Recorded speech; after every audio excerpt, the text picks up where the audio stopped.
Right now on the Fox 61 Morning News at 6 o'clock, a warning about street takeovers this morning. What police are asking people to do if they see these dangerous events unfolding where they live.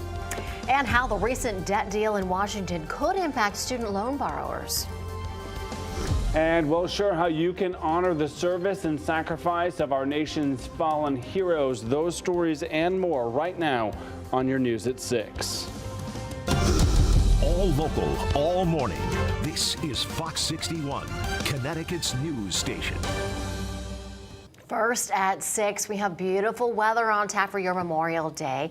Thanks so much for being with us here at Fox 61 America Areas. I'm Keith McGilvery. We know you have choices. Grateful you're spending part of it with us. And to Erica's point, we saw the sun starting to come up. It is slated to be a beautiful one. Rachel Piscatelli standing by with a first check of our holiday forecast. Good morning. Good morning. How lucky are we? 3 days in a row of picture perfect weather. And we'll get that again today. Mostly clear skies out there now, 58 degrees. So it's a mild start to your morning. Winds right now are calm. They'll eventually shift out of the east to northeast, bringing breezy conditions. So it may feel slightly cooler out there throughout the day. Numbers 54 degrees in Torrington. Good morning to you. It's 54 in Waterbury, 52 in Norwich this morning. And just taking a peek out those winds, they're anywhere from about 5 to even 7 miles per hour. But again, picking up this afternoon with breezy conditions, 10 to 20 miles per hour. Highs will range in the 70s this afternoon, mid to upper 70s for inland communities. Along the shoreline, the low to mid 70s, 73 in Milford, 76 in New Haven today. The low 70s in southeastern Connecticut at 72 degrees in Stonington,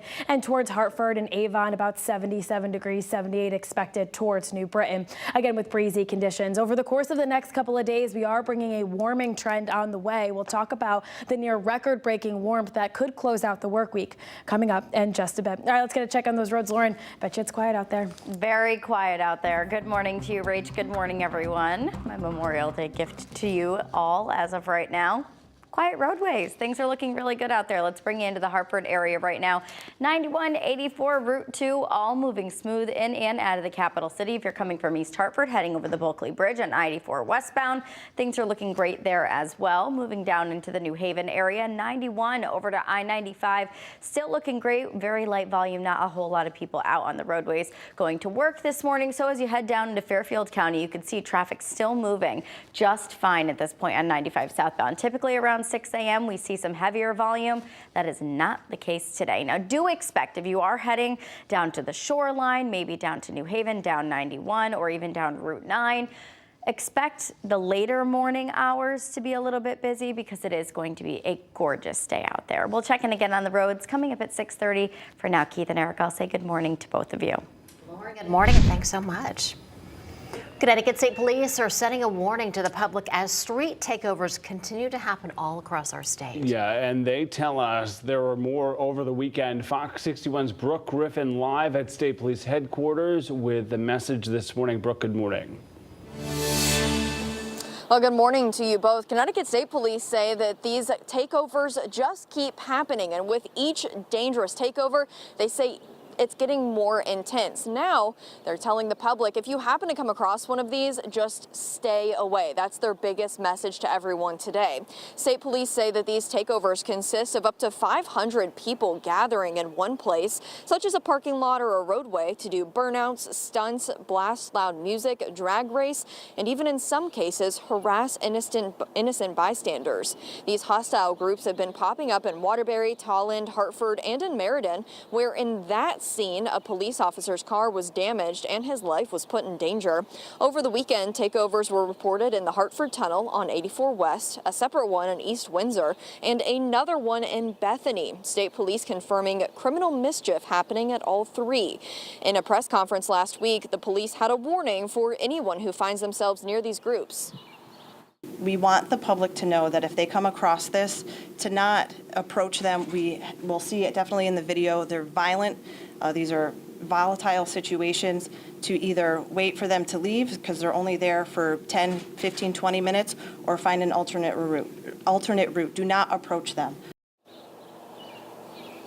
And state police say a lot of times the spectators in these situations are teenagers. They say high school aged kids. So their message to parents today is know where your kids are and what they're doing so they don't end up involved in one of these really dangerous situations. Live in Middletown, Brooke Ruffin, Fox 61, Connecticut's news station. All right, thank you for that, Brooke. We will check in with you throughout the morning. Now remember, state troopers are continuing their stepped-up enforcement efforts throughout this evening. Already this weekend, state police say they've given out 337 speeding tickets, 182 seatbelt violations. They've made 20 DUI arrests and responded to 183 motor vehicle crashes. 18 of those crashes had injuries reported, and one was deadly. Now, if you're heading out to that last barbecue or heading home today, state police remind you to keep these safety tips in mind. Of course, always wear your seatbelt, follow the speed limit, don't drive while distracted, and of course, don't drink and drive. Driving from Cape Cod to Hartford yesterday, state police were out in force. Want to take you to East Haven this morning, where a community is in mourning after a 20-year-old man died after a crash early Saturday morning. Police identifying him as Nathan Santos from Madison. Officers say he crossed over the double yellow line on Foxen Road and hit a utility pole. Anyone with information here urged to call East Haven police. This morning in Seymour, detectives investigating after the body of a man was found floating in the Naugatuck River. Police saying a person who was attending the Memorial Day parade saw this all happen yesterday morning. Authorities say they were able to pull the man out of the water. As of right now, they do not know how that person died or when. Detectives still looking to identify the individual. Anyone with information asked to contact the Seymour police. And to Waterbury now, where crews are monitoring the air after a fire at an abandoned factory in the south end of the city. 3 firefighters were injured in the fire that happened on Saturday night on River Street. No word yet on what caused the fire, but it took crews several hours to get it under control. No injuries have been reported. And Hartford police have released the name of the person who died after being stabbed on Sunday morning. Police tell us 43-year-old Elvin Rivera was stabbed on Elliott Street. EMS took him to the hospital where he later died. Now, so far, there have been no arrests in the case. Police are asking that if anyone has any information, to please give them a call.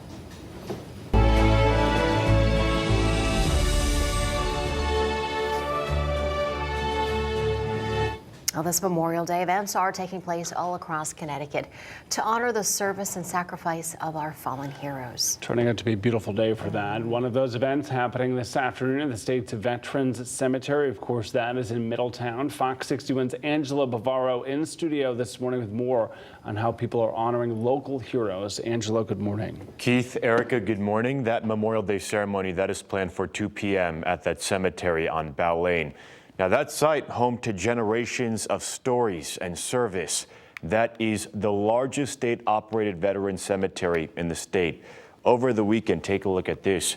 About 13,000 American flags were placed in front of the headstones at that site in Middletown. Volunteer work made that job possible with veteran groups, scout troops, youth groups, community organizations, and other neighbors all coming out to help. And get this, so many people turned out that all those flags were planted in about 35 minutes. It's awesome that everybody cares for our veterans that are no longer with us, but they're not forgotten. So it's a great thing. Being a veteran myself, it's just inspiring. It's a couple of times I found myself like I'm watching a 7-year-old place a flag, and at the same time I'm like standing there trying to choke back the tears. And donations are also being collected for Wreaths Across America, which will be placed in December. You can find more information about how to donate on the links page of our website, that is fox61.com. And again, today's ceremony at the State Veterans Cemetery, that is set for 2 p.m. and is open to the public. Back to you at the desk. Well, there are more Memorial Day observances in full swing all across our state. At 9:30 this morning in Rocky Hill, a parade is set to begin at Rocky Hill High. It's going to be ending at the Center Green. And then later at 10 in Hamden, the town's 85th annual Memorial Day parade. Also at 10, Seymour will be hosting its parade. At 10:30 this morning, Middletown will host that town's parade. And over in Milford, the town came together to lay wreaths in a special ceremony outside of City Hall Sunday morning. A parade also stepped off right after, filling downtown with music and lots of community groups walking out there enjoying the warm weather.